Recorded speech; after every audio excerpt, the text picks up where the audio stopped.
서진 씨는 요리는 잘하세요? 사실 요리는 많이 못 해봤습니다.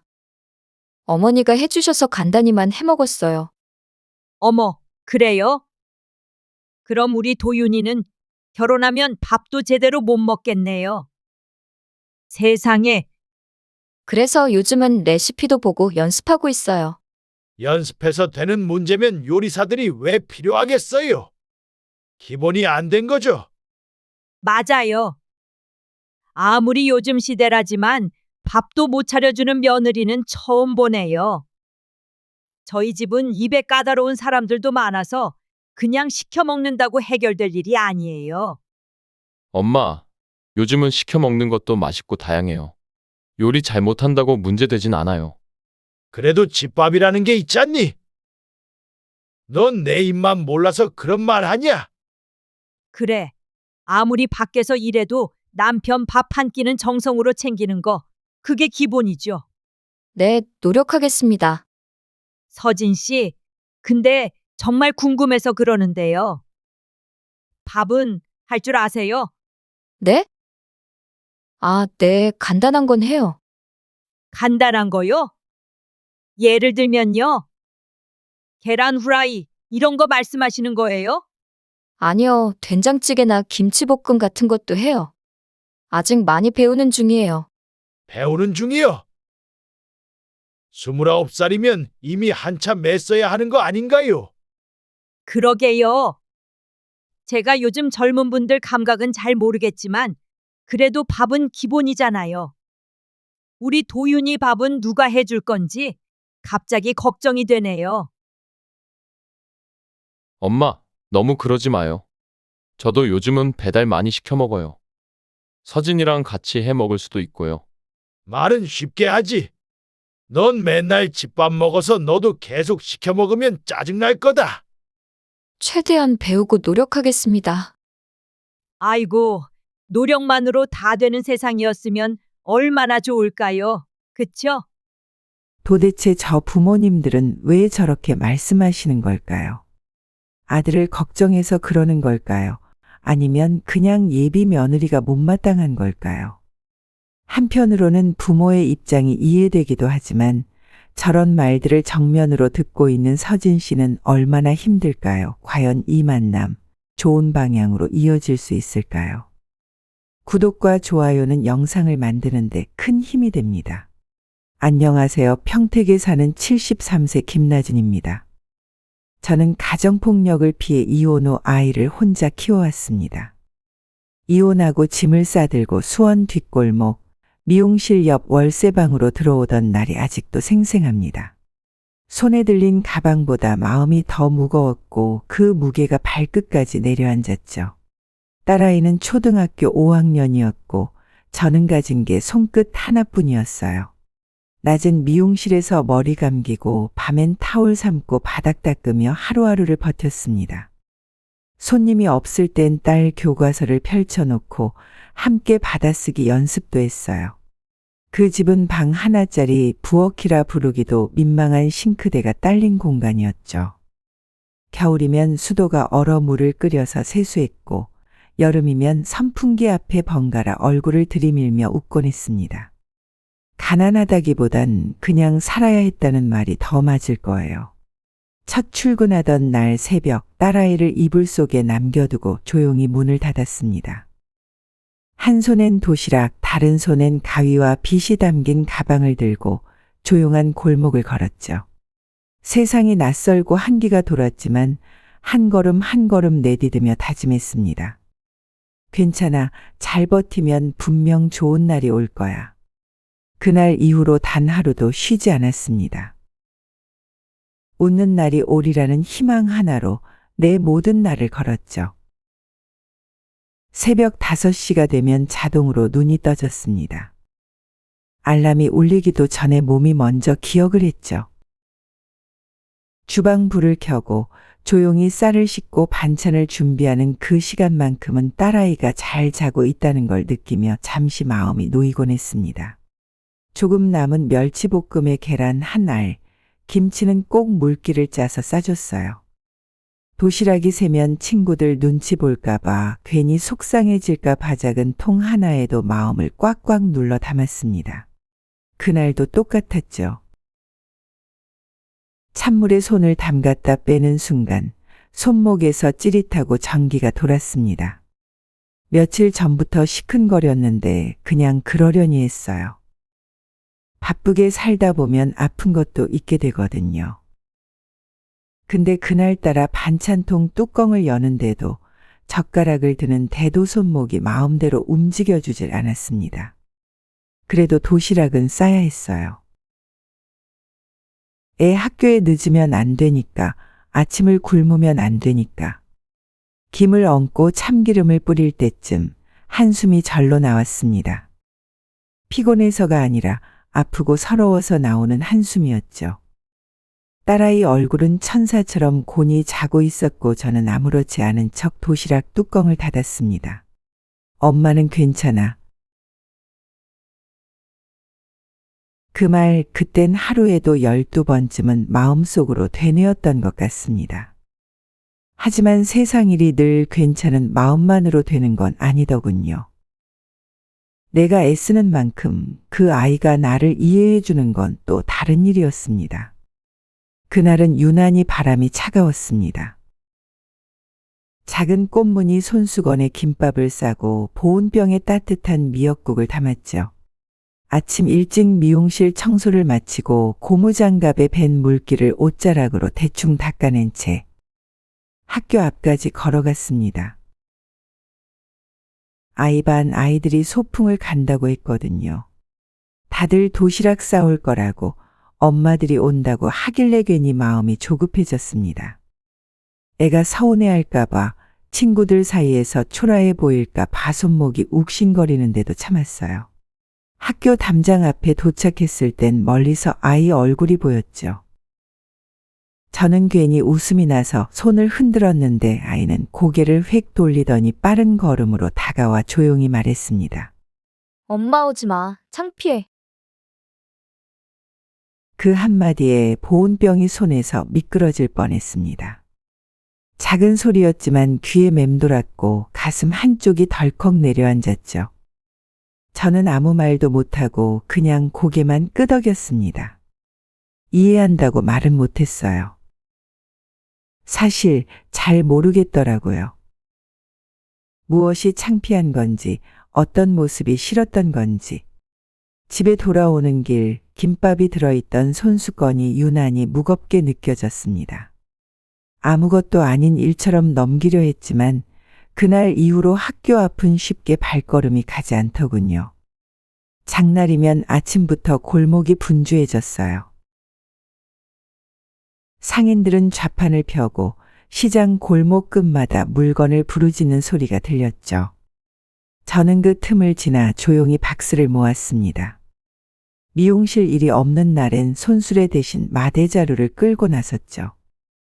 남들 눈에 띄지 않게 조심조심, 너무 많이는 안 쌓이게 묶는 요령도 생겼습니다.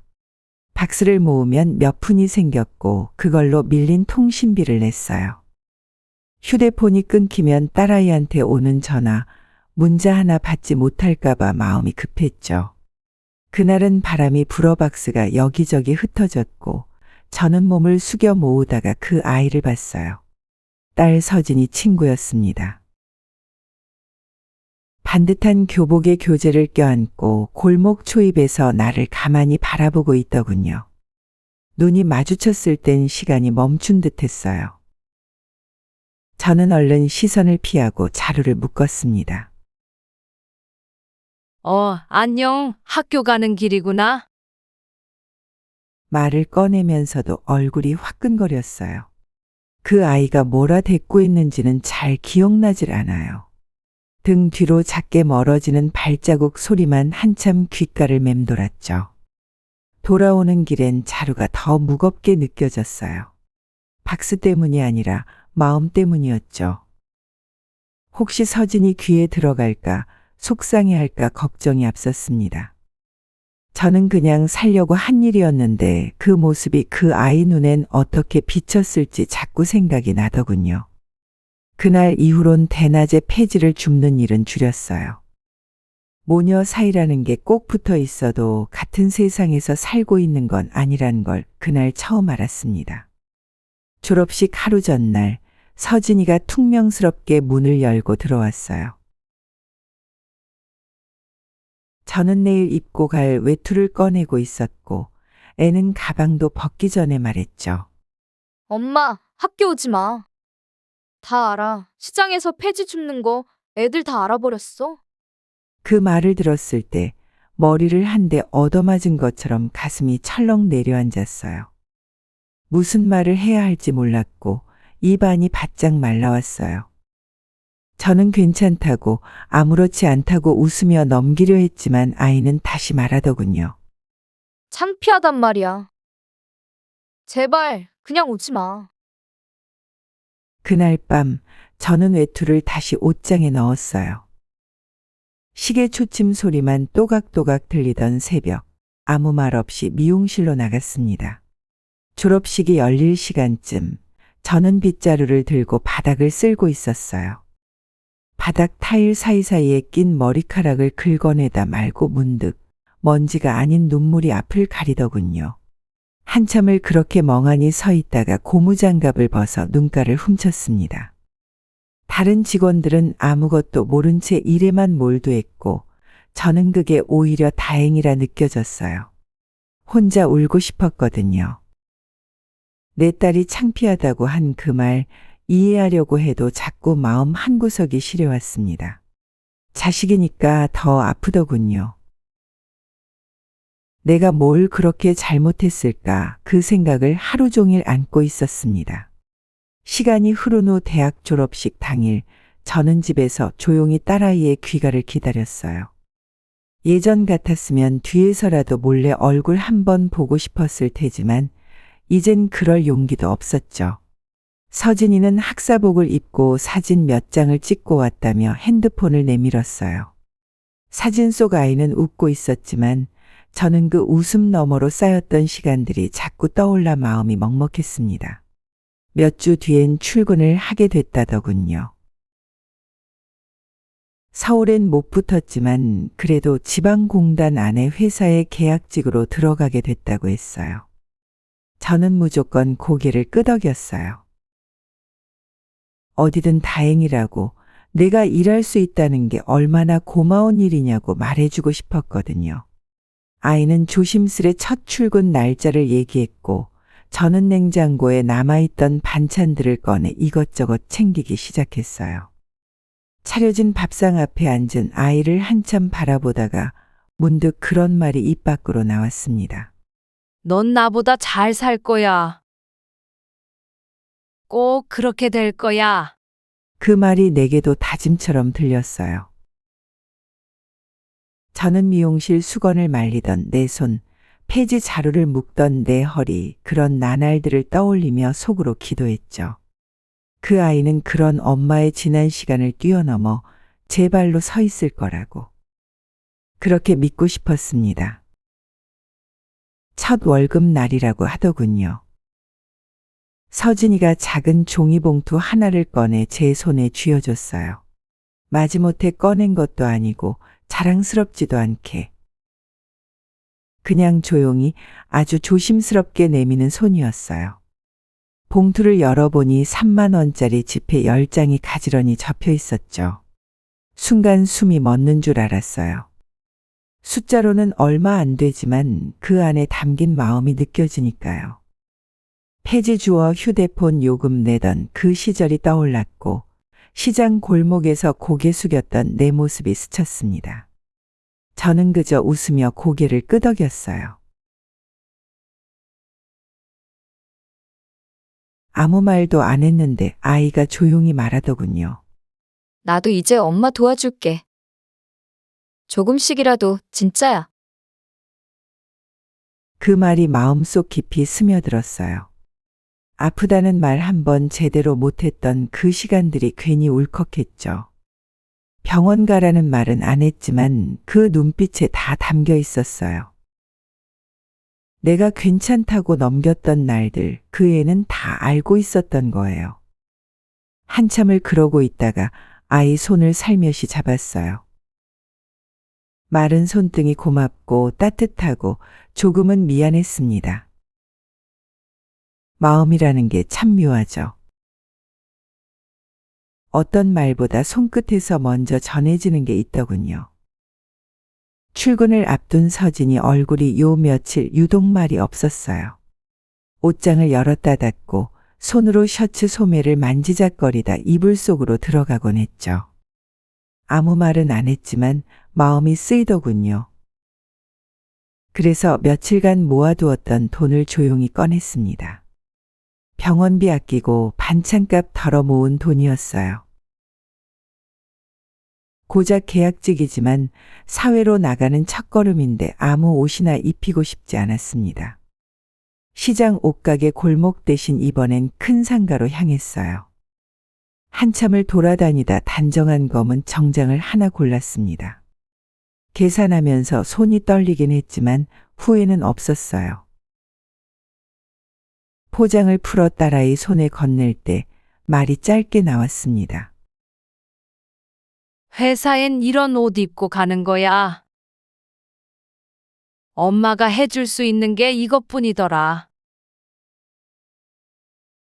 서진이는 말없이 옷을 받았고 다음 날 그 옷을 꺼내 입었죠.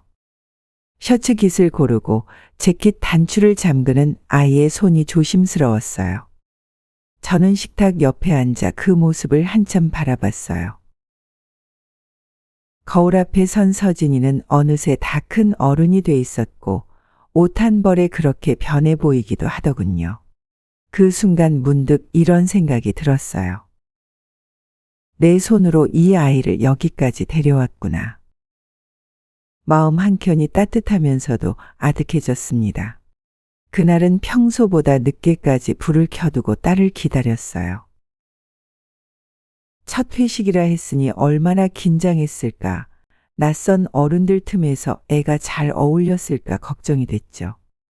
집안 가득 미역국 냄새가 퍼졌고 저는 작은 상에 반찬을 하나씩 꺼내놓고 있었습니다. 문 열리는 소리가 났을 땐 괜히 반가워서 얼른 자리에서 일어났어요. 아이는 말없이 신발을 벗고 거실로 들어왔고 얼굴엔 피곤함이 잔뜩 묻어 있었죠. 저는 조심스레 물었어요. 밥이라도 좀 먹을래? 미역국 끓여놨다. 그러자 아이가 툭 내뱉듯 말했어요. 엄마랑 밥 먹는 것도 피곤해.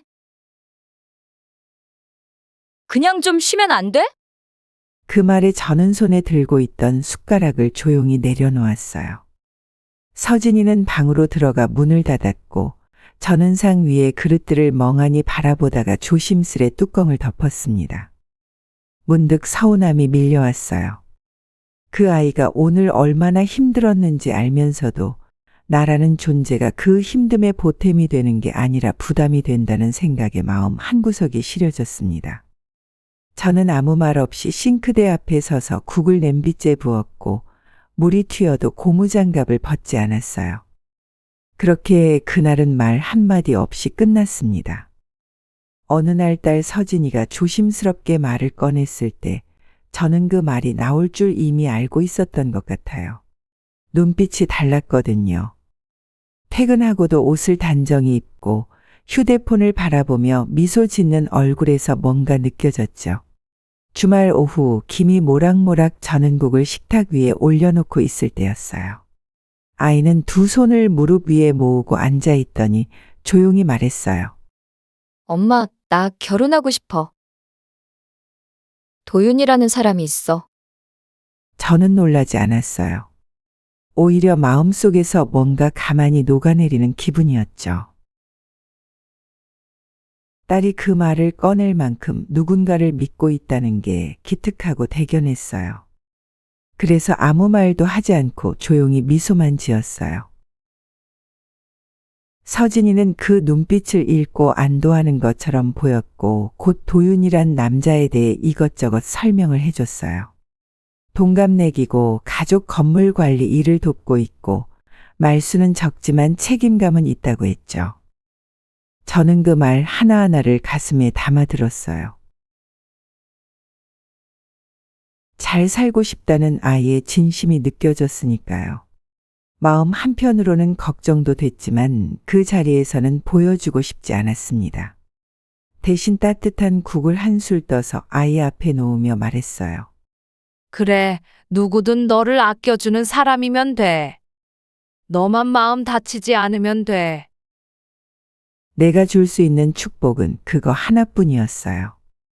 어쩌면 그 순간이 딸아이 인생의 새로운 문턱 앞에서 내가 마지막으로 건넬 수 있는 진심이었는지도 모르겠네요. 토요일 오후였어요. 머리 손님이 조금 밀려서 땀이 송골송골 맺힐 무렵 미용실 유리문이 조심스럽게 열렸어요. 고개를 드니 서진이가 낯선 남자와 함께 서 있더군요. 저는 괜히 허둥지둥 거울을 정리하는 척하며 눈치를 봤어요. 아이는 먼저 다가와 웃으며 말했죠. 엄마, 도윤 씨야. 나랑 진지하게 만나고 있는 사람? 인사드리러 왔어. 저는 손에 끼고 있던 고무장갑을 벗고 마른 손으로 옷자락을 문질러 닦은 뒤에야 겨우 손을 내밀었어요. 도윤이라는 청년은 말이 많지는 않았어요. 고개를 깊이 숙이며 정중하게 인사했고 목소리는 낮고 차분했어요. 말수가 적어서 처음엔 어색했지만 예의는 또렷했죠. 깔끔한 셔츠에 손톱도 짧게 정리돼 있었고 눈빛도 흐트러지지 않았어요. 서진이는 옆에서 자랑스럽다는 듯 그를 바라보고 있었고 저는 속으로 천천히 마음을 내려놓기 시작했어요. 괜찮은 청년이구나, 조용한 사람 좋아한다더니 저런 스타일이었구나 싶었죠. 도윤이는 자신을 이렇게 소개했어요. 지금은 어머니 건물 관리 일 도우면서 배우는 중입니다. 아직 부족하지만 책임감 있게 살아가고 싶어요. 그 말에 저는 작게 고개를 끄덕였어요. 요즘 청년들이 이런 말 하는 걸 잘 못 봤거든요. 미용실 구석 의자에 앉아있던 도윤은 다소곳한 자세로 말없이 서진의 말에 귀를 기울였고 그 모습이 이상하게 낯설지 않게 느껴졌어요. 마음 한쪽에선 이제 내 자식이 정말 누군가와 인생을 나누려 하는구나 실감이 나기도 했습니다. 동시에 내가 한 발 물러나야 할 시간이 다가오고 있음을 조용히 받아들이게 되더군요. 어느 날 오후였어요. 손님도 뜸하고 청소나 마저 하자고 허리를 굽히고 있을 때였죠. 미용실 문이 조용히 열리더니 낯선 어르신 한 분이 들어오셨어요. 나이 지긋해 보였지만 옷차림이며 머릿결이며 참 단정하고 고급스러웠어요. 저는 얼른 수건을 정리하던 손을 멈추고 다가가 웃으며 물었죠. 머리하러 오셨어요? 염색도 가능하고 펌도 돼요. 그러자 그분은 짧게 웃으며 말씀하셨어요. 그냥 커트만 좀 하려고요. 너무 긴 것도 싫고 너무 짧은 것도 별로고요. 저는 수건을 어깨에 얹어드리고 조심스레 빗질을 시작했죠. 머리숱이 많지도 않고 잘 정돈된 분이라 손이 편했어요. 이런저런 날씨 이야기, 요즘 물가 얘기까지 가볍게 나누다 보니 분위기가 조금 풀렸어요. 그러다 그분이 문득 이런 말을 꺼내셨어요. 사실 제가 여기 찾아온 건 그냥 머리 때문만은 아니에요. 우리 아들 도윤이요. 서진이 엄마 되신다고 해서 궁금하더라고요. 그 순간 손에 들고 있던 가위가 멈칫했어요. 속으론 이분이 그 어머니셨구나 싶었지만 겉으론 웃음을 지으며 고개만 끄덕였어요. 말투는 부드러웠지만 그 속에 담긴 기색은 단정했어요. 궁금해서 찾아왔다는 말은 조심스러웠지만 내 삶을 곁에서 슬쩍 훑는 듯한 시선이 느껴졌죠. 어쩐지 마음 한쪽이 차갑게 식는 느낌이 들었어요. 커트가 반쯤 진행됐을 즈음 도윤 어머니는 거울 속 내 눈을 가만히 바라보며 말을 이어갔어요. 처음엔 별뜻 없는 질문처럼 들렸어요. 여기서 미용실 하신 지는 오래되셨어요? 저는 웃으며 고개를 끄덕였죠. 한 20년 가까이 됐어요. 라고 대답했더니 곧바로 다른 질문이 이어졌어요. 아, 그러시구나. 혼자 운영하시나 봐요. 언제부터 미용일 시작하셨어요? 말투는 공손했지만 질문이 끊이질 않으니 마음이 점점 불편해졌어요. 손끝으로 가위를 움직이며 최대한 담담하게 대답했죠. 어릴 적부터 손기술이 좋아서 시작했고 이 자리에서 오래 살았다고 말했어요. 그런데 그분은 또다시 물었어요. 아버지는 일찍 돌아가신 거고, 그럼 따님은 아버지 없이 자란 건가요? 그 순간엔 속이 살짝 뜨끈해졌어요. 더는 묻지 않았으면 좋겠다는 생각이 들었지만 그 마음을 꾹 눌렀어요. 저는 아무렇지 않은 얼굴로 웃으며 대답했죠. 네, 제가 혼자 키웠어요. 그래도 잘 컸어요. 입꼬리는 올렸지만 속은 마르듯 텁텁했습니다. 내가 살아온 시간들을 누군가 앉아서 조각조각 들춰보는 느낌이랄까 괜히 가슴속이 서늘했어요. 그렇지만 딸을 위해서라도 얼굴을 굳히지 말자고 다짐했어요. 손끝에 힘을 더주고 말없이 가위를 조금 더 빠르게 움직였습니다. 그날 도윤 어머니는 커트를 마치고 거울을 짧게 훑어보더니 고개를 끄덕였어요. 고맙다는 인사만 짧게 남기고 조용히 미용실을 나섰죠. 저는 괜히 문이 닫히는 소리를 멍하니 바라보다 가위만 만지작거렸어요. 마음 어딘가가 서늘했지만 애써 별일 아니라고 스스로를 다독였어요. 그날따라 미용실 정리도 더디기만 했고 청소기를 끌면서도 마음이 불편했어요. 그래도 아무 일 없었던 듯 집으로 돌아왔죠. 현관을 열자마자 서진이가 소파에 퍼질러 앉아 있었어요.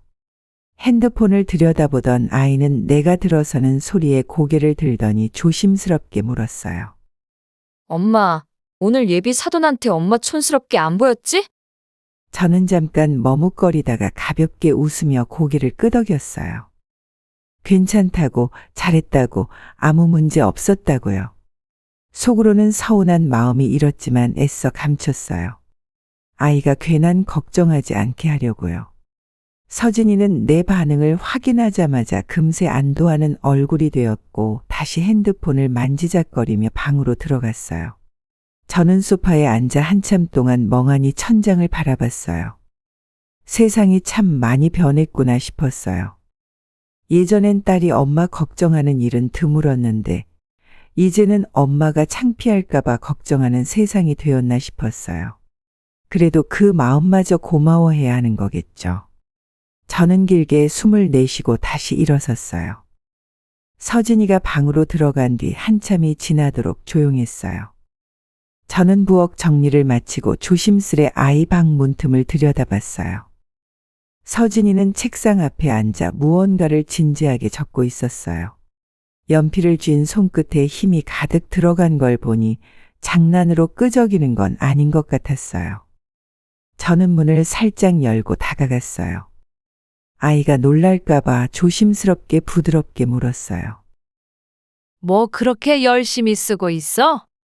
서진이는 연필을 내려놓고 수줍게 노트를 내밀었어요. 결혼 준비 리스트라는 제목 아래 작은 글씨로 빼곡히 적힌 목록이 보였어요.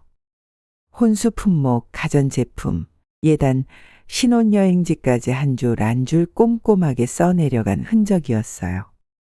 저는 순간 가슴이 답답해지는 걸 느꼈어요. 아직 상견례도 안 했는데 벌써 이런 걸 준비하고 있다니 한편으로는 대견하면서도 한편으로는 마음이 복잡했어요. 서진은 나를 바라보며 조심스레 물었어요. 엄마, 이거 나 해줄 수 있어? 그 말이 나를 단번에 숨 막히게 만들었어요. 정성껏 적은 종이 한 장 앞에서 저는 선뜻 대답을 할 수가 없었어요. 병원비 아끼고 하루하루 쪼개어 살아가는 삶 속에서 저 많은 것들을 어떻게 마련할까 막막했거든요. 그래도 아이 눈빛엔 기대가 가득했어요. 저는 애써 웃으며 아이의 머리를 쓰다듬었어요. 가슴 깊은 곳에서는 작은 한숨이 일었지만 겉으로는 아무렇지 않은 척했어요. 내 딸이니까 믿고 싶었고 해주고 싶었어요. 서진이는 결혼 준비 목록을 정성스럽게 적던 손을 멈추고 잠시 말없이 앉아 있었어요. 저는 아무 말 없이 아이 곁에 앉았어요. 아이는 노트를 내려다보다가 조심스럽게 입을 열었어요. 엄마, 나 이번 결혼 실패하면 진짜 다시는 못 일어날 것 같아. 그 말에 가슴 한복판이 뻐근하게 아파왔어요. 어린 줄만 알았던 아이가 저런 말을 할 만큼 마음을 다하고 있었구나 싶었어요. 저는 잠시 망설이다가 가볍게 웃으며 물었어요.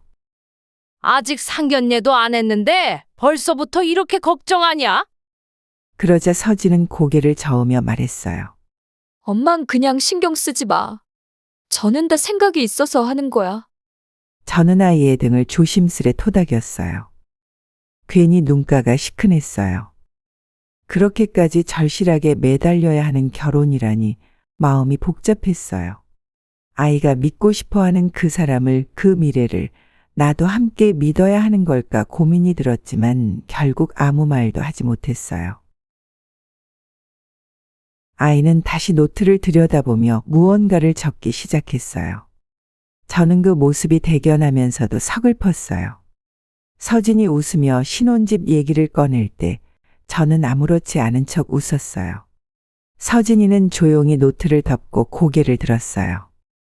잠깐 망설이다가 무심한 듯 말하더군요. 신혼집은 아마 오빠네 건물에서 시작할 것 같아. 저는 잠시 아이를 바라봤어요. 아이는 별일 아니라는 듯 다시 펜을 들었고 저는 대답을 하지 않았어요.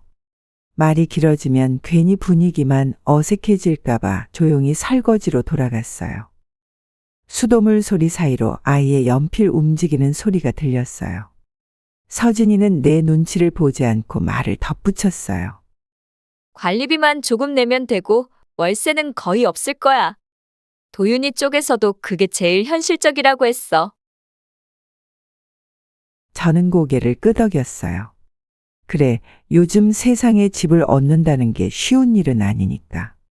부모 도움 없이 시작하는 부부도 흔치 않은데 그런 제안이면 나쁠 것도 없다고 생각했어요. 다만 마음 한쪽에 뭐라 말 못할 무게가 조용히 내려앉는 건 어쩔 수 없었어요.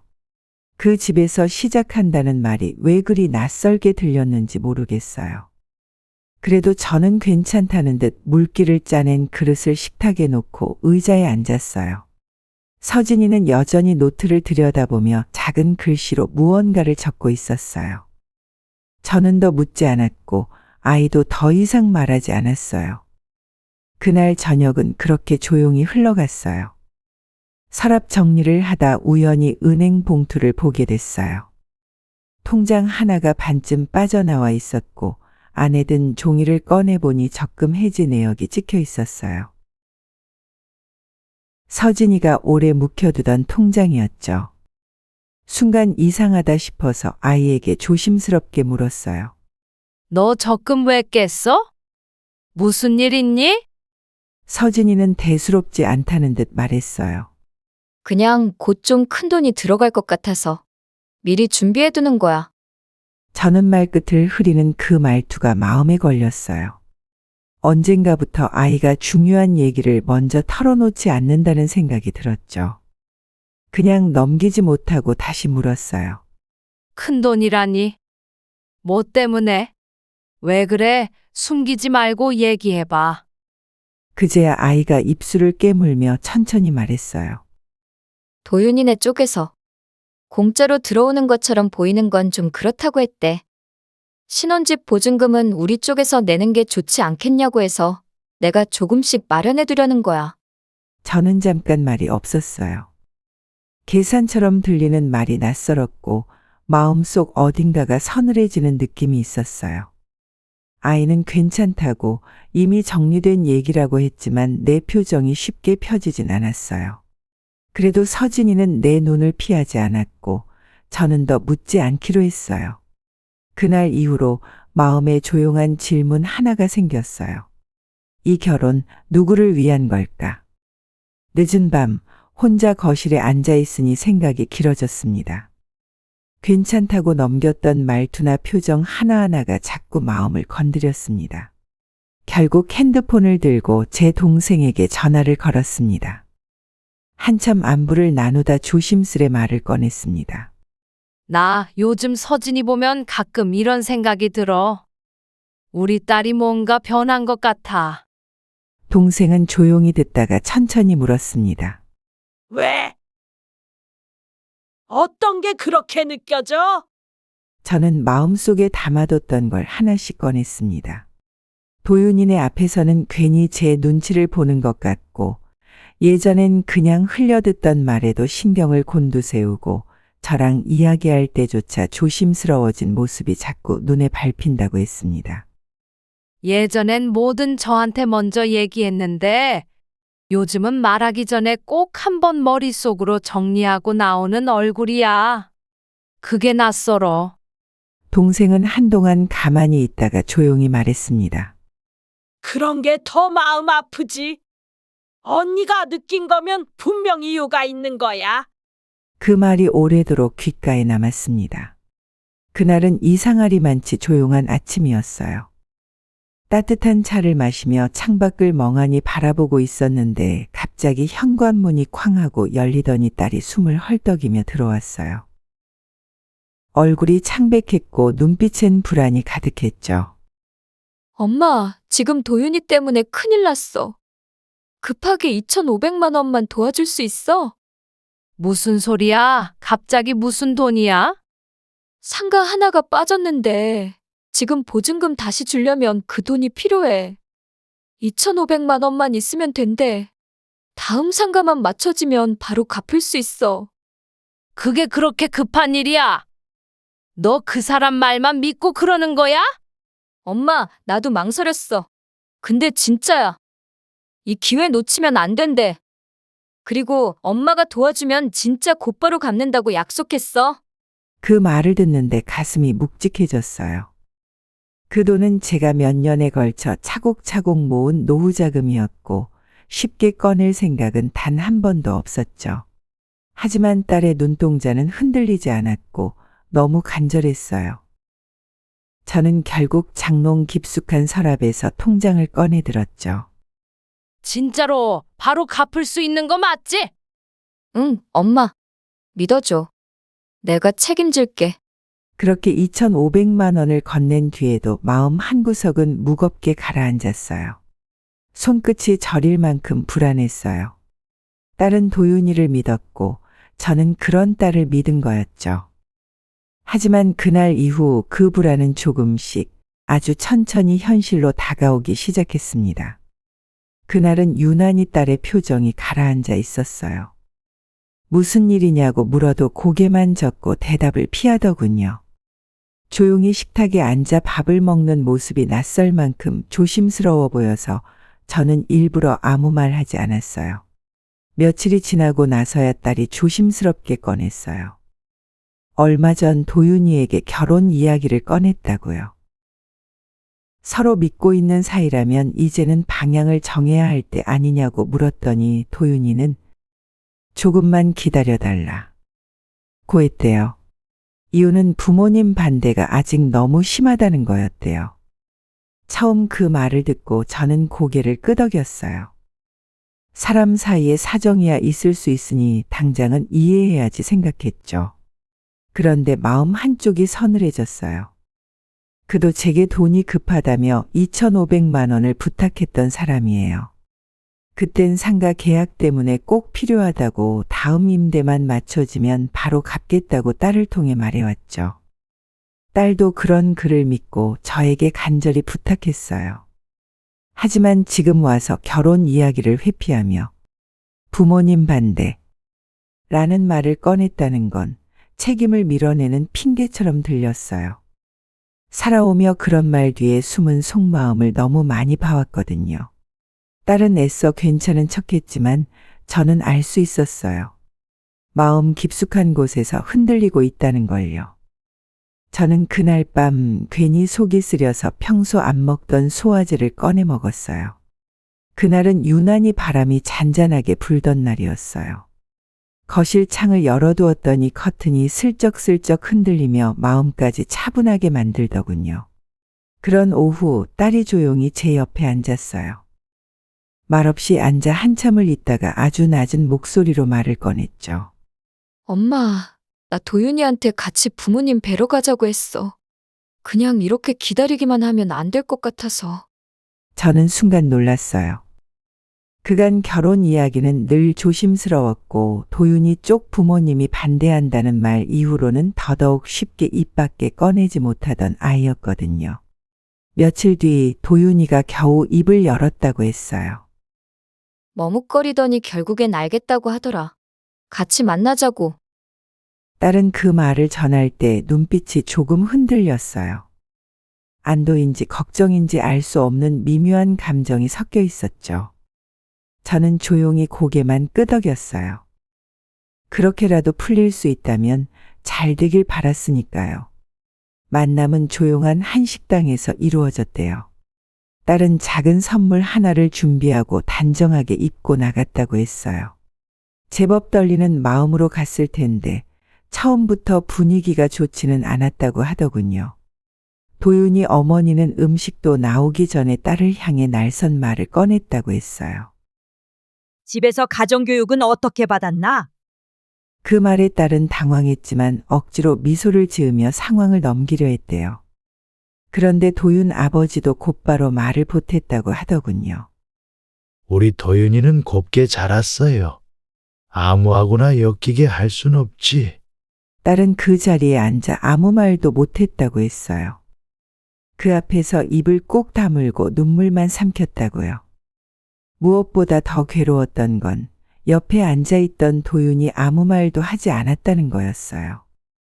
그냥 고개만 숙이고 있었어. 아무 말도 변호도 없었어. 그날 집에 돌아온 딸은 저녁도 먹지 않고 곧장 방으로 들어갔어요. 평소 같았으면 억지로라도 웃으며 괜찮다고 했을 텐데 그날은 문을 닫고 이불 속으로 들어가더니 한참 후에 흐느끼는 소리가 들리기 시작했어요. 조용히 문 앞에 앉아 마음속으로 수백 번을 불렀지만 저는 그저 조용히 앉아 있었어요. 그 눈물의 무게가 얼마나 깊을지 알기에 함부로 위로할 수 없었거든요. 딸은 그날 이후에도 그 일에 대해 많은 말을 하지 않았어요. 다만 며칠 후 조심스럽게 이렇게 말하더군요. 엄마, 난 그냥 나를 봐주는 사람인 줄 알았어. 그 말 한마디에 제 마음도 덜컥 주저앉았어요. 그렇게까지 믿었기에 그 자리에 갔을 테고 그런 사람일 거라 기대했기에 더 아팠겠죠. 저는 다짐했어요. 저는 이 아이를 스스로 무너지게 두지 않겠다고요.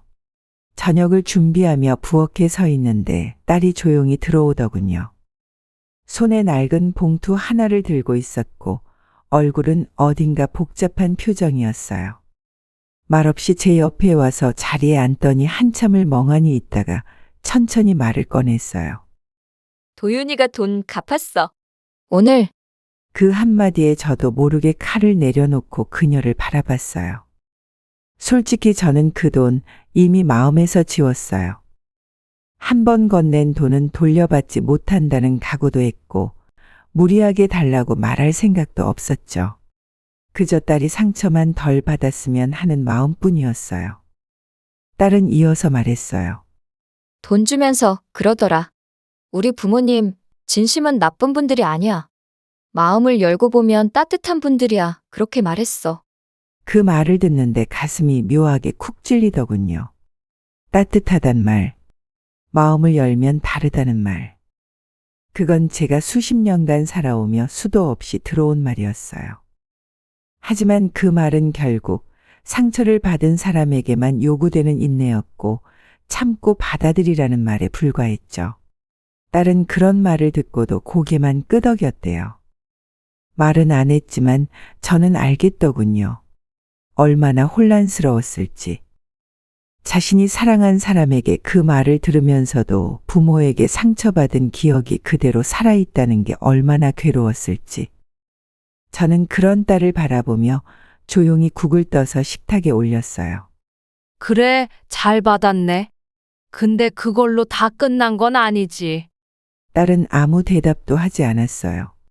대신 국을 한 숟갈 떠먹더니 조용히 고개를 숙였어요. 오랜만에 먹는 따뜻한 밥이었을 텐데 그 온기가 마음까지 전해졌을지는 모르겠어요. 시간이 오랜 시간 흐른 후 그날은 봄바람이 살랑이는 따뜻한 오후였어요.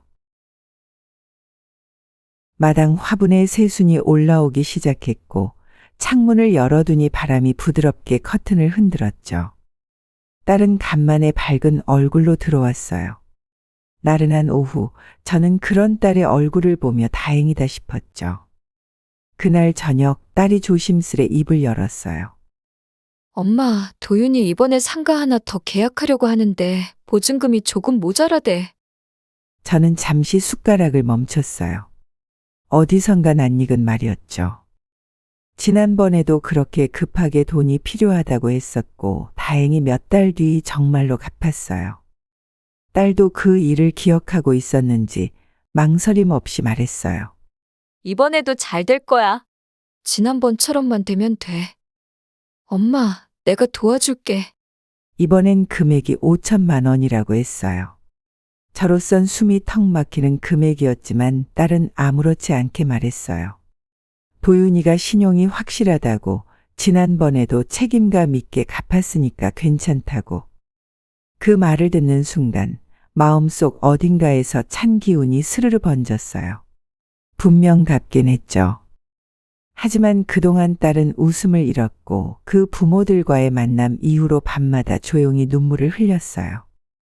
돈을 돌려받는 게 전부가 아니란 걸 저는 누구보다 잘 알고 있었어요. 하지만 딸은 다시 그 길로 들어서려 하고 있었어요. 엄마, 5천이면 좀 크긴 하지만 도윤이도 이번엔 정말 잘 준비했대.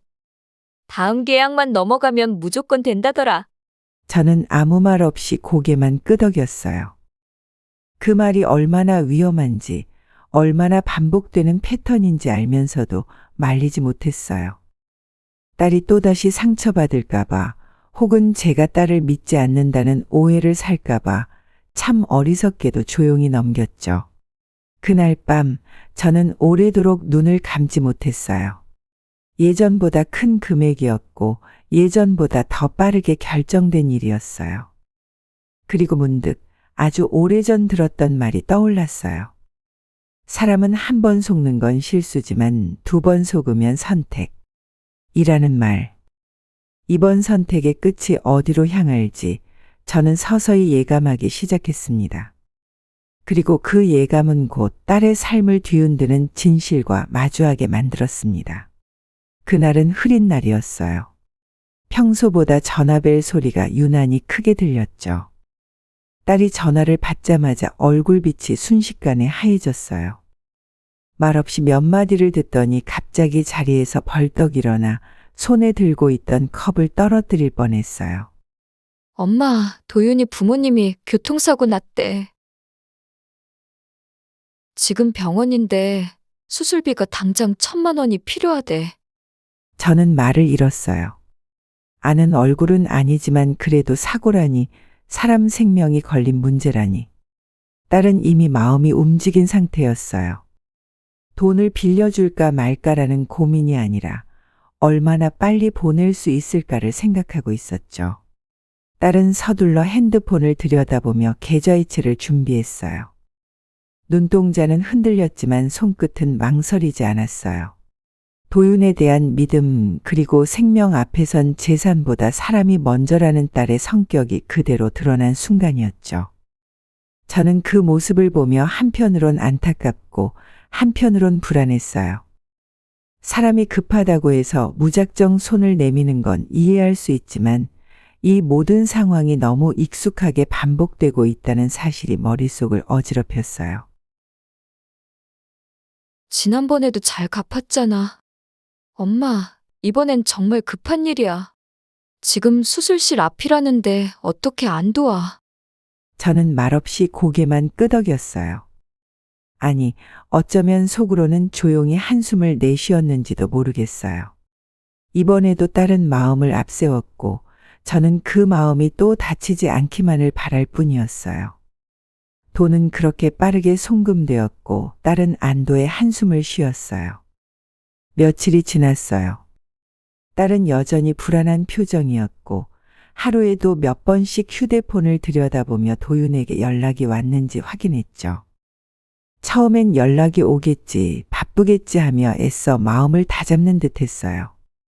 하지만 시간이 지나도 아무런 소식이 없자 딸은 결국 직접 전화를 걸었어요. 스피커폰으로 연결된 전화기 너머로 도윤의 목소리가 들렸습니다.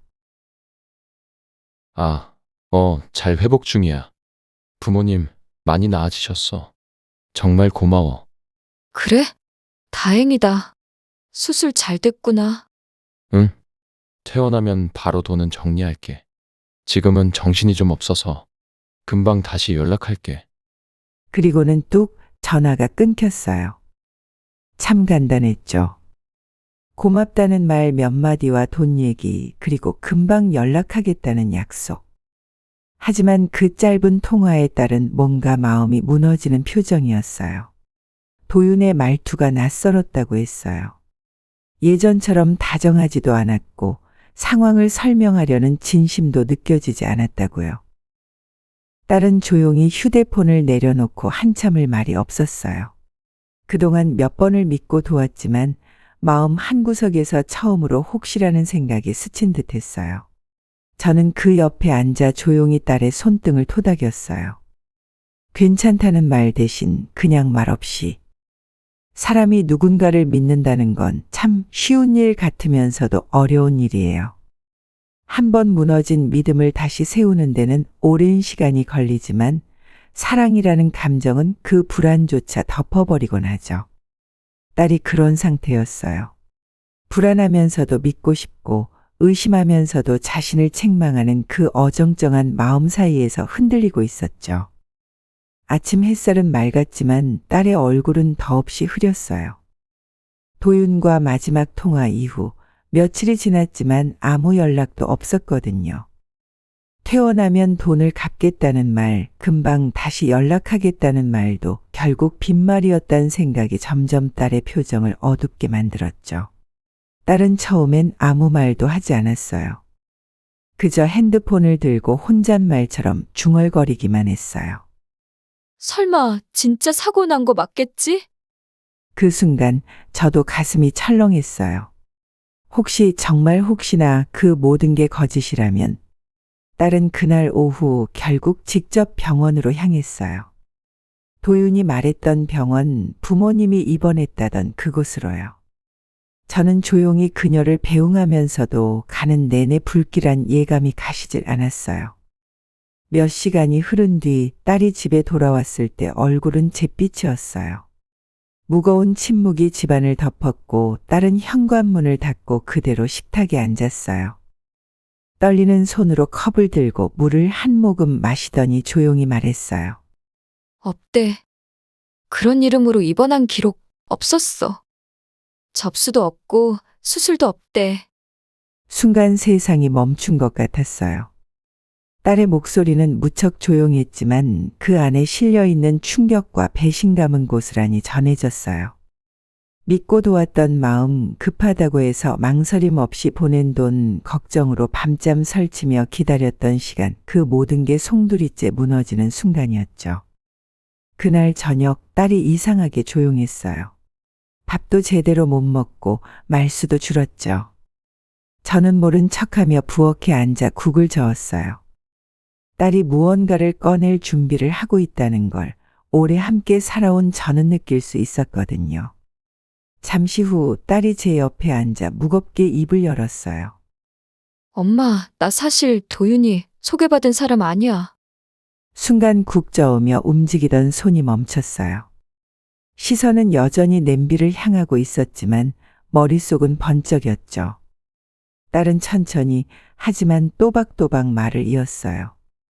그냥 채팅 앱에서 알게 됐어. 말 붙이길래 심심해서 대답했는데 그때는 그냥 대화만 했거든. 근데 계속 연락 오고 따뜻하게 대해주고 그래서. 저는 아무 말도 하지 않았어요. 이미 모든 걸 겪은 뒤였고 되돌릴 수도 없는 시간이니까요. 순간 지난 날들이 머릿속을 스쳐 지나갔어요. 돈을 빌려주고 상가 얘기 듣고 부모님 교통사고에 놀라 허겁지겁 송금하던 딸의 모습이요. 그 모든 순간마다 딸은 진심이었겠죠. 사랑이라 믿고 사람이라 믿고 그 마음 하나로 모든 걸 건 아이였을 거예요. 하지만 상대는 아니었죠. 딸은 침묵 끝에 말했어요. 엄마, 나 너무 바보같지? 저는 대답 대신 그녀의 손을 조용히 감쌌어요. 말보다 따뜻한 건 손끝의 온기라는 걸 이제야 조금 알겠더군요. 저는 알았어요. 그날 이후 이 아이는 단순히 사기를 당한 피해자가 아니라 사랑을 믿고 싶었던 순진한 마음까지 부서진 사람이라는 걸. 그리고 바로 그 순간 저는 결심했어요. 이대로 끝내지 않겠다고. 이제 진짜 복수가 시작돼야 한다고요. 딸의 고백을 듣고 난 후 머릿속이 멍했어요.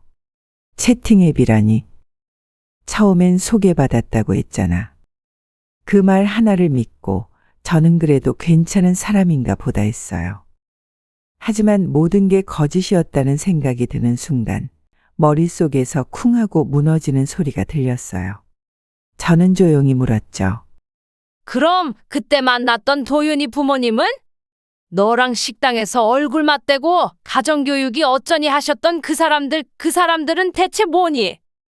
딸은 말없이 눈만 깜빡였어요. 순간 눈동자가 흔들렸죠. 나도 몰라. 부모님이라고 소개해서 나도 그냥 믿었어. 저는 숨을 삼켰어요. 그날 식당에서 멀쩡한 중년 부부처럼 앉아있던 사람들이 연기자였단 말인가.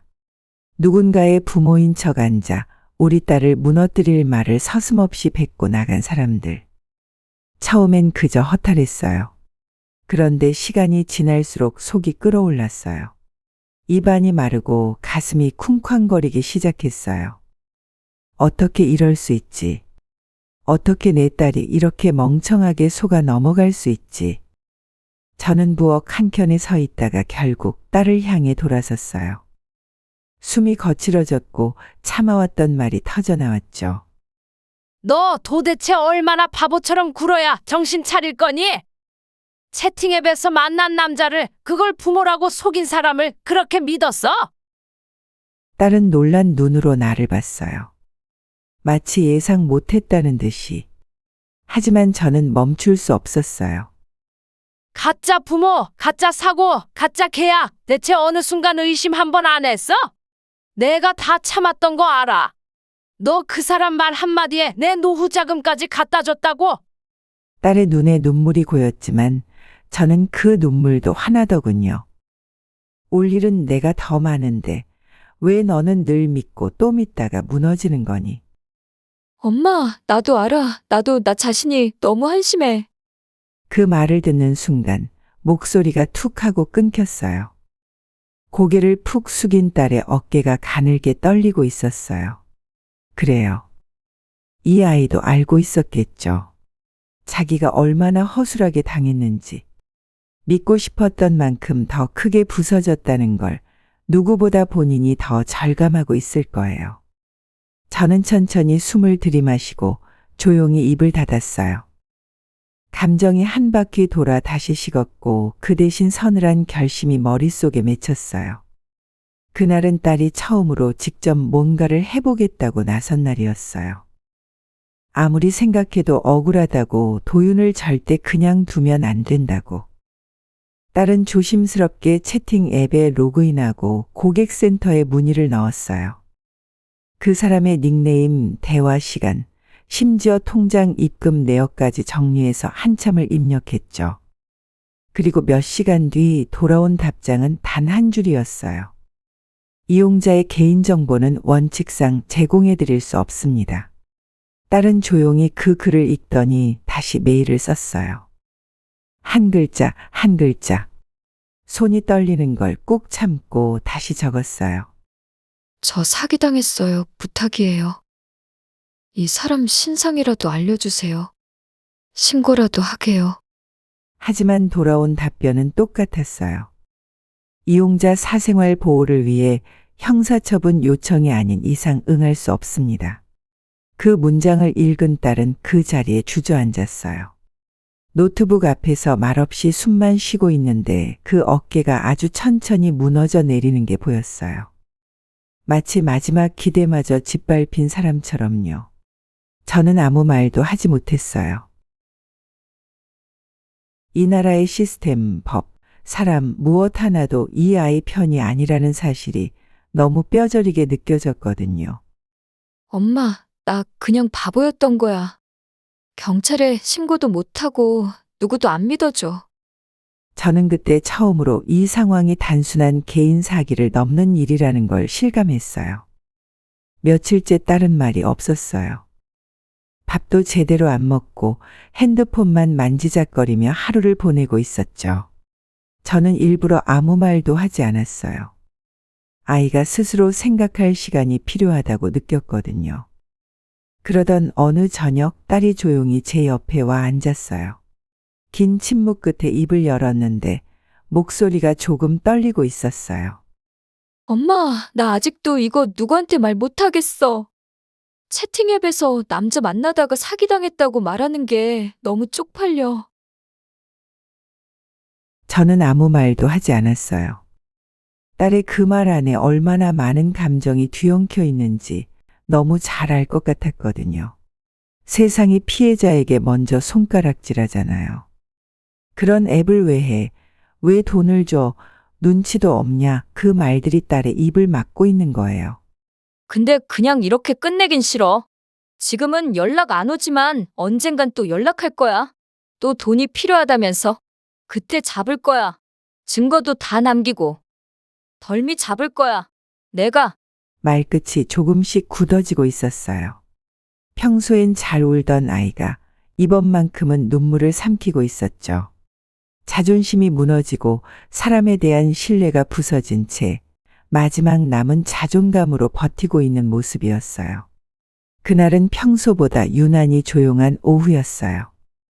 딸은 거실 소파에 앉아 멍하니 창밖을 보고 있었고 저는 조용히 국을 데우고 있었죠. 그러다 딸의 휴대폰이 울렸어요. 화면을 보던 딸의 표정이 굳어졌어요. 그리고 천천히 일어나 저를 바라봤어요. 엄마, 도윤이야. 다시 연락 왔어. 그 말 한마디에 공기마저 멈춘 것 같았어요. 수십 번을 기다렸던 연락인데 막상 오니까 이상하게 가슴이 답답했죠. 딸은 화면을 한참 바라보다가 조용히 말했어요. 이번엔 절대 그냥 당하지 않을 거야.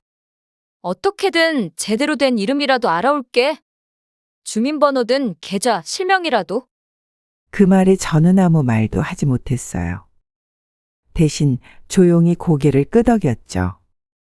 이 아이가 얼마나 억울했는지, 얼마나 부끄럽고 화가 났는지 이젠 말하지 않아도 느껴졌거든요. 딸은 상의를 챙겨 입고 나갔고 저는 문 앞에 서서 멀어져 가는 뒷모습을 오래 바라봤어요. 그동안 이 아이는 사랑을 믿었고 거짓을 받아들였고 믿었던 사람에게 끝내 부서졌어요. 하지만 오늘은 달랐어요. 이제는 피해자가 아니라 진실을 끄집어내려는 사람의 눈빛이었어요. 딸이 다시 집을 나선 지 2시간이 지나고 있었어요. 마음은 불안했지만 저는 일부러 핸드폰을 들여다보지 않았어요. 이젠 이 아이를 믿기로 했거든요. 그리고 밤 9시쯤 현관문이 조용히 열렸어요. 딸은 숨죽인 표정으로 들어와 천천히 가방을 내려놓았고 그대로 제 옆에 앉았어요. 아무 말 없이 한참을 앉아있더니 조용히 입을 열었죠. 엄마, 나 알아냈어. 저는 고개를 돌려 딸을 바라봤어요. 딸은 그제야 긴장을 풀며 숨을 내쉬더군요. 밥 먹다가 도윤이 잠깐 화장실 갔거든. 그 사이에 핸드폰 잠금 풀려 있길래 쿠팡 앱 들어가 봤어. 배송지 정보의 이름이랑 주소 뜨더라고. 그 말에 저는 심장이 내려앉는 것 같았어요. 그토록 잡으려 했던 도윤의 진짜 이름과 실제 주소. 그걸 내 아이가 해냈어요. 그동안 울고만 있던 아이가. 세상이 무너졌다고 숨어만 있던 아이가. 이젠 스스로 싸우기 시작한 거예요. 딸은 핸드폰을 꺼내 쿠팡 앱에서 캡처한 화면을 보여줬어요. 분명한 실명과 주소, 계좌 정보까지. 딸은 그걸 차분히 백업했고 도윤이 돌아오기 전 아무 일도 없던 척 핸드폰을 탁자에 올려놨다고 했어요. 아직도 아무것도 모를 거야. 다음 연락 오면 통장 빌미로 유도할 거야. 계좌 인증 서류 받아낼 수 있거든. 딸이 도윤의 이름과 주소를 알아낸 날, 내 안의 불안이 확신으로 바뀌었어요. 이제는 숨기거나 미뤄둘 이유가 없었죠. 그래서 조심스럽게 말을 꺼냈어요. 서진아, 우리 그냥 경찰에 가자. 이제는 그 사람을 혼내주는 게 아니라 벌을 받게 해야 해.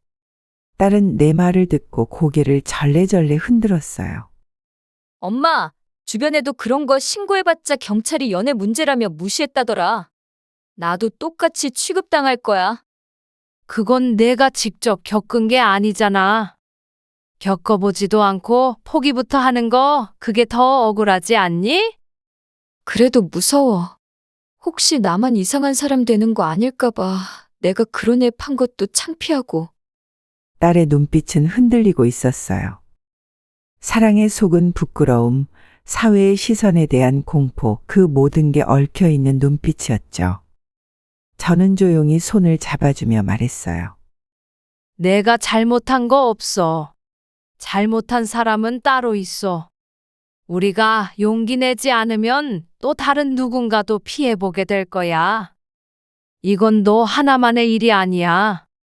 딸은 긴 침묵 끝에 작게 고개를 끄덕였어요. 엄마 말대로 할게. 진짜 끝내야겠어. 이번엔 도망 안 갈래. 그 말에 저는 마음이 무너지는 동시에 묵직한 안도감을 느꼈어요. 경찰서 아는 생각보다 조용했어요. 형사는 딸에게 이것저것 묻고 있었고 딸은 처음엔 작게 떨리는 목소리로 대답했지만 점점 침착해졌어요. 저는 옆에서 그 모습을 지켜보며 마음속으로 계속 중얼거렸어요. 잘하고 있다. 이제는 끝이 보일 거야. 한참을 조사하던 형사가 잠깐 자리를 비우고 돌아와 무언가 인쇄된 서류를 들고 조용히 말했어요. 혹시 이도윤이라는 사람 본명 맞다고 들으셨나요? 네, 직접 알려줬어요. 쿠팡 주소에도 그 이름이었고요. 본명 맞습니다. 그런데 안타깝게도 피해자가 한 명 더 있네요. 그것도 최근에. 딸은 그 말을 듣고 멍하니 형사를 바라봤어요. 한 명이 아니래요. 형사는 조용히 더 말했어요. 현재까지 파악된 피해자는 최소 3명입니다. 님 포함해서요. 동일한 수법이에요. 웹채팅 앱에서 접근, 짧은 연애 후 급한 상가 계약이나 부모 병원비 명목으로 돈 요구, 그리고 사라집니다. 그럼 그 부모라는 사람들, 그 사람들도 가짜예요. 형사는 고개를 끄덕였어요. 그 부모님은 대행업체에서 돈 주고 고용한 연기자들이었습니다. 심지어 도윤 본인은 도박 중독 이력이 있는 사람이고 채무가 많아 생활비를 웹채팅으로 해결하던 중이었어요. 딸은 그 자리에 얼어붙은 듯 앉아 있었어요. 숨도 쉬지 못하는 얼굴로 한참을 말없이 있었죠.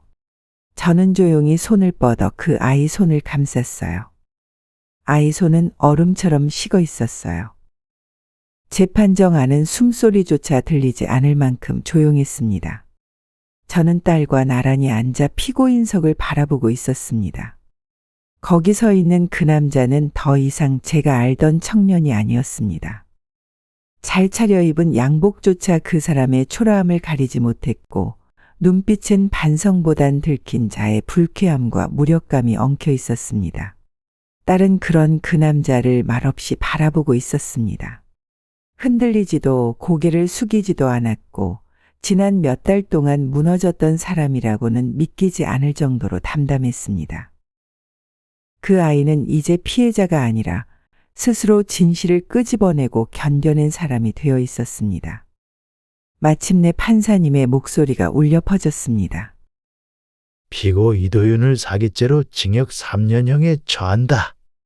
그 순간 딸은 고개를 들고 조용히 숨을 내쉬었습니다. 엄마, 이제 정말 끝났어요. 저는 아무 말도 하지 않았습니다. 이 아이가 여기까지 오기까지 얼마나 많은 눈물을 삼켰는지, 스스로 얼마나 미워했는지 너무 잘 알았기에 굳이 말을 덧붙이지 않아도 되었기 때문입니다. 우리는 조용히 자리에서 일어나 법정을 나왔습니다. 재판이 끝난 후 우리는 형사 사건과 별도로 민사소송도 함께 진행했습니다. 딸이 도윤에게 빌려준 총 6천만 원 돌려받을 수 있을 거라 믿고 서류를 제출했고 판결도 우리 쪽 손을 들어주었습니다. 하지만 기대와 달리 그 사람은 아무런 재산도 남아있지 않았습니다. 통장엔 잔액이 없었고 부동산도 없었고 심지어 휴대폰도 대포폰이었습니다. 받은 돈은 이미 도박과 생활비로 다 탕진한 뒤였습니다. 형사처벌은 받았지만 돈은 끝내 돌려받을 수 없다는 사실 앞에 딸은 조용히 웃으며 말했습니다. 그래도 속았다는 사실을 끝까지 모른 채 사는 것보단 훨씬 나아요. 그 말이 왜 그리 아프게 들렸는지 모르겠습니다. 돈보다 더 큰 상처는 누군가를 믿었던 그 마음 자체가 짓밟혔다는 사실이었으니까요. 그 일로부터 몇 년의 시간이 흘렀습니다. 딸은 다시는 그런 사람 만나지 않겠다며 사람과의 거리를 두고 지냈고 저 역시 딸이 혼자라는 사실에 마음을 졸이면서도 차마 무슨 말을 하지 못한 채 조용히 곁에 있어주기만 했습니다. 그러던 어느 날 딸이 갑자기 집에 남자친구를 데려오겠다며 연락을 해왔고 저는 반가움보다 불안이 먼저 밀려왔습니다. 낯선 얼굴을 마주하는 순간 제 심장은 괜히 조용히 떨렸고 저는 조심스럽게 물었습니다. 어디서 만난 사람이냐고. 그러자 딸은 싱긋 웃으며 이렇게 말했습니다. 웹 채팅에서 만났어요. 농담이에요. 엄마! 그 말에 저는 순간 손에 들고 있던 찻잔을 놓칠 뻔했습니다. 웃으려 했지만 입꼬리가 올라가지 않았고 그 말이 정말 농담이었는지 아니면 진심을 숨긴 장난이었는지 알 수 없어 가슴이 서늘해졌습니다. 그날 밤 딸이 방으로 들어간 뒤에도 저는 혼자 부엌에 앉아 오래도록 생각에 잠겼습니다. 시간이 흐른다고 모든 것이 사라지는 건 아니라는 걸, 믿음이 무너졌던 자리에 다시 새로운 믿음을 세우기란 얼마나 어려운 일인지 저는 그제야 또 한 번 실감했습니다. 그리고 저는 조용히 마음속으로 중얼거렸습니다. 이번엔 제발 진짜이길. 그날 이후 저는 웃는 딸의 얼굴을 보며 마음 한구석이 계속 무거웠습니다. 아물었다고 믿었던 상처는 때론 작은 말 한마디에도 다시 벌어지곤 하니까요. 농담이었다며 웃어넘긴 딸의 그 한마디에 저는 오래도록 웃을 수 없었습니다. 사람을 믿는다는 것, 다시 누군가를 사랑한다는 건 어쩌면 살아가는 내내 가장 용기 있는 일일지도 모릅니다. 그래서 저는 오늘도 조용히 바라고 있습니다. 이번만큼은 진짜였으면 좋겠다고요. 그리고 이 이야기를 듣고 계신 누군가도 혹시 같은 상처로 힘겨운 시간을 지나고 있다면 전하고 싶습니다. 속았던 나를 부끄러워하지 마세요. 그날을 버티고 살아낸 당신은 이미 이겨낸 사람입니다.